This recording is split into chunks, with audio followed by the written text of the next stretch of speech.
بسم اللہ الرحمن الرحیم۔ السلام علیکم۔ ہاروت اور ماروت کا قصہ۔ حضرت ادریس علیہ السلام کے زمانے میں لوگ بہت بدعمل ہو گئے تھے اور فرشتوں نے بارگاہ الہی میں عرض کی کہ انسان بہت بدکار ہے، یہ تیری خلافت کے لائق نہیں ہے، اس لیے انسان کو منصب خلافت سے ہٹا دیا جائے۔ اللہ پاک کا ارشاد ہوا کہ انسان میں غصہ اور شہوت ہے جس کی وجہ سے وہ زیادہ گناہ کرتا ہے، اگر یہ چیزیں فرشتوں کو دے دی جائیں تو وہ بھی گناہگار ہو جائیں گے۔ فرشتوں نے کہا ہم تو کبھی گناہ کے قریب نہ جائیں گے، خواہ کتنا ہی غصہ اور شہوت ہو۔ حکم ربی ہوا کہ اچھا تم فرشتے اپنی جماعت میں سے کوئی سے 2 فرشتے چن لو جو تمہارے خیال میں سب سے زیادہ پرہیزگار ہوں، پھر انہیں غصہ اور شہوت دے کر دنیا میں بھیجا جائے گا تاکہ انہیں آزمایا جا سکے۔ چنانچہ ہاروت اور ماروت جو بہت پرہیزگار فرشتے تھے منتخب ہو گئے اور انہیں غصہ اور شہوت دے کر شہر بابل میں اتار دیا گیا اور کہا گیا کہ تم دونوں قاضی بن کر لوگوں کے درمیان فیصلے کیا کرو اور شام کو اسم اعظم کے ذریعے واپس آسمان پر آ جایا کرو۔ یہ دونوں قریب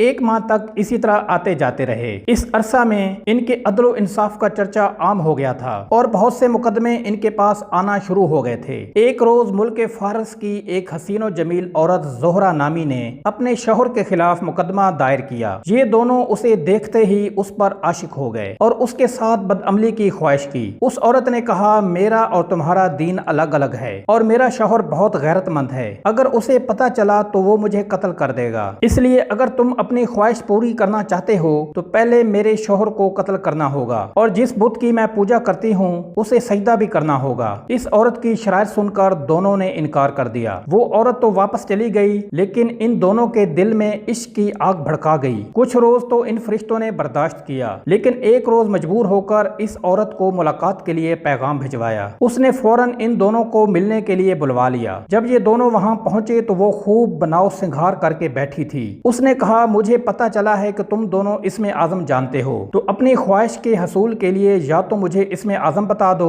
یا پھر اس بت کو سجدہ کرو یا میرے شوہر کو قتل کرو یا پھر شراب پی لو۔ دونوں فرشتوں نے سوچا کہ اسم اعظم تو اسرار الہی ہے، اسے فاش نہیں کیا جا سکتا، اسی طرح بت کو سجدہ کرنا یا کسی کو قتل کرنا بھی کبیرہ گناہ ہے، اس لیے چلو شراب لاؤ ہم شراب پی لیتے ہیں۔ جب وہ دونوں شراب پی کر مست ہو گئے تو اس عورت نے ان دونوں سے بت کو سجدہ بھی کروایا، اپنے شوہر کو قتل بھی کروا لیا اور اسم اعظم معلوم کر کے صورت بدل کر آسمان پر جا پہنچی اور حق تعالی نے اس کی روح کو زہرہ ستارے سے متصل کر دیا۔ دوسری جانب جب ہاروت اور ماروت کو ہوش آیا تو وہ اسم اعظم بھول چکے تھے اور اپنے کیے پر نادم اور شرمندہ تھے۔ حق تعالی نے فرشتوں سے فرمایا کہ انسان میری تجلی سے دور رہتا ہے، لیکن یہ دونوں تو ہر شام حاضر بارگاہ ہوتے تھے، پھر بھی شہوت سے مغلوب ہو کر گناہ کر بیٹھے، تو اگر انسان سے گناہ سرد ہوتا ہے تو اس میں تعجب کی کیا بات ہے۔ یہ سن کر تمام فرشتوں نے اپنی خطا کا اقرار کیا اور انسانوں پر لعن طعن کرنے کی بجائے ان کے لیے دعائے مغفرت کرنے لگے۔ اس کے بعد ہاروت اور ماروت حضرت ادریس علیہ السلام کی خدمت میں پیش ہوئے اور اللہ کے حضور معافی کی درخواست کی۔ آپ نے دونوں کے لیے دعائے مغفرت کی